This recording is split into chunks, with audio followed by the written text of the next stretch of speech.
Hi friends, welcome to Indian Recipes Tamil. நம்ம இன்னைக்கு ரொம்ப டேஸ்டியான வெள்ளை குருமா எப்படி பண்றதுன்னு பார்க்க போறோம். இது நல்ல ரெஸ்டாரன்ட் ஸ்டைல்ல ரொம்பவே டேஸ்டியா இருக்கும்.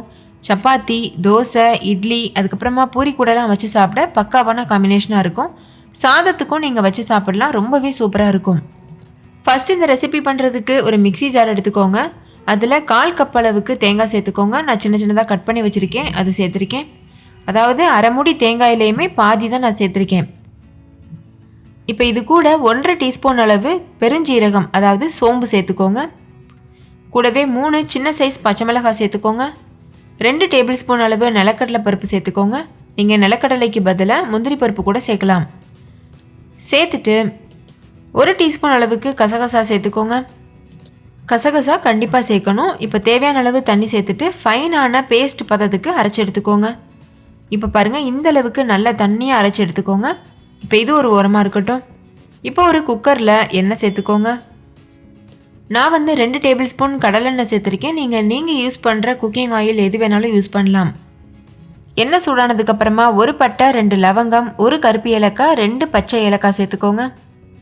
இது கூட ஒரு கொத்து கருவேப்பிலை சேர்த்துட்டு 1 பெரிய சைஸ் வெங்காயத்தை நீள்வாக்கில் அரிஞ்சிட்டு அதையும் சேர்த்துக்கோங்க.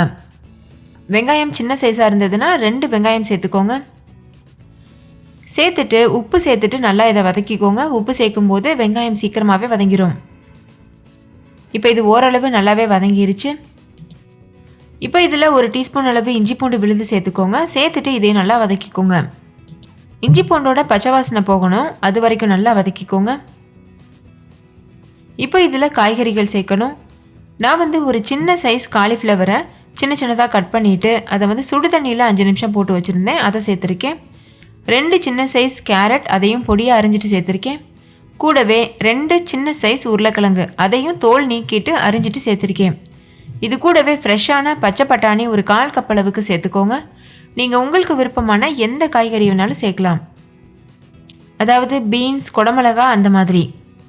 இது நல்லா மிக்ஸ் பண்ணதுக்கப்புறமா நம்ம ஏற்கனவே அரைச்சி வச்சுருந்த விழுது சேர்த்துக்கோங்க.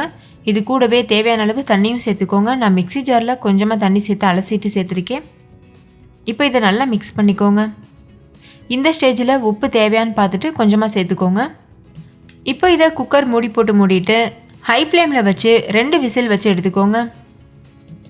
நீங்கள் இதை குக்கரில் தான் பண்ணணும்னு இல்லை, ஓப்பன் பேனில் கூட பண்ணலாம். பேனில் பண்ணுறதா இருந்தால் மூடி போட்டு மூடிட்டு லோ ஃப்ளேமில் வச்சு 20லேருந்து 30 நிமிஷம் வேக வச்சுக்கோங்க. இப்போ 2 விசில் வந்துருச்சு, ப்ரெஷர் தானாக ரிலீஸ் ஆயிடுச்சு. இப்போ நம்மளோட வெள்ளை குருமா சூப்பராக தயாராகிருச்சு. இது கூட நீங்கள் கடைசியாக 1 ஸ்பூன் அளவு நெய் சேர்த்து நல்லா மிக்ஸ் பண்ணிவிட்டு சர்வ் பண்ணும்போது நல்ல மணமாகவும் நல்ல சுவையாகவும் இருக்கும். காய்கறியெலாம் நல்லா வெந்திருக்கு, நல்லா கமன்னு தயாராகிருக்கு. இதை நம்ம இப்போ சர்வ் பண்ணிடலாம். நான் ஏற்கனவே சொன்னது போல் இதை நீங்கள் சப்பாத்தி, ரைஸ், இட்லி, தோசை, பூரி இது எல்லாத்துக்கூடையும் வச்சு சர்வ் பண்ணலாம். இதை சர்வ் பண்ணுறதுக்கு முன்னாடி கொஞ்சமாக கொத்தமல்லி இலைகள் சேர்த்து மிக்ஸ் பண்ணிவிட்டு சர்வ் பண்ணுங்கள். நல்ல மணமாக இருக்கும், ஃப்ளேவர்ஃபுல்லாக இருக்கும். ஸோ ஃப்ரெண்ட்ஸ், கண்டிப்பாக நீங்களும் வீட்டில் இந்த ரெஸ்டாரண்ட் ஸ்டைல் வெள்ளை குருமாவை ட்ரை பண்ணி பாருங்கள். டேஸ்ட் எப்படி இருந்ததுன்னு கமெண்ட்டில் என் கூட ஷேர் பண்ண மறந்துடாதீங்க. இந்த ரெசிபி சம்மந்தமாக ஏதாவது டவுட் இருந்ததுனாலும் கீழே கமெண்ட்டில் சொல்லுங்கள், நான் கண்டிப்பாக ரிப்ளை பண்ணுவேன். ஓகே ஃப்ரெண்ட்ஸ், இன்னொரு சூப்பரான ரெசிபியோட நான் உங்களை சந்திக்கிறேன். Thank you, bye bye.